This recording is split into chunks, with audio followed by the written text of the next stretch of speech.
Hi, I'm John Crawford and I'm blind. Okay, so today we're going to do a little bit of a day in the life. The reason for that is because I'm sure that a lot of my blind friends and neighbors can relate, and I kind of want to open up the floor of discussion for you guys to share a little bit about your stories about the kind of days you've had as a blind person. Also to share that experience with people who don't have visual impairment so that they can kind of see how we roll. Okay, so it started off, funny enough, there was a cute little story that started this all off.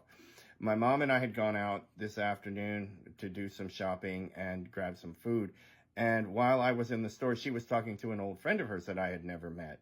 So when I got back in the vehicle, Mom said, "Oh, this is my friend." And I, had heard a lot about her friend. And so I wanted to introduce myself. So we were chatting and I said, "I'm the guy that you're always hearing about that's always hanging around." And she said, "Well, it's good that you keep an eye on your mom." And she's kind of a jokey kind of a person. I could tell that. So I said, "So a blind guy does a good job of keeping an eye on their mom, huh?" And she came back with a really good response. She said, "Oh, well, I guess she sure can't pull the wool over your eyes." And I thought that was really cute. So good one there. That was funny.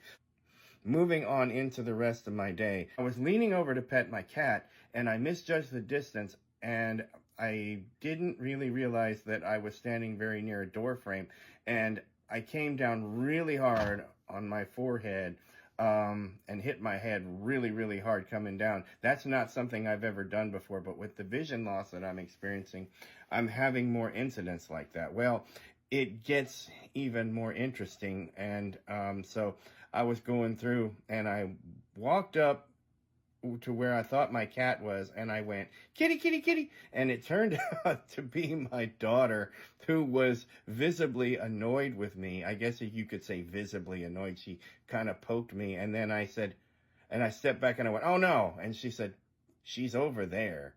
And she pointed to where the cat was, and I actually turned around. I still couldn't see her very well, and I finally went, "Is that her?" And yeah, she's sitting there looking at you. So that's the kind of day I've had thus far. And then, but there were some silver linings and all that. I had that cute story I told you about earlier.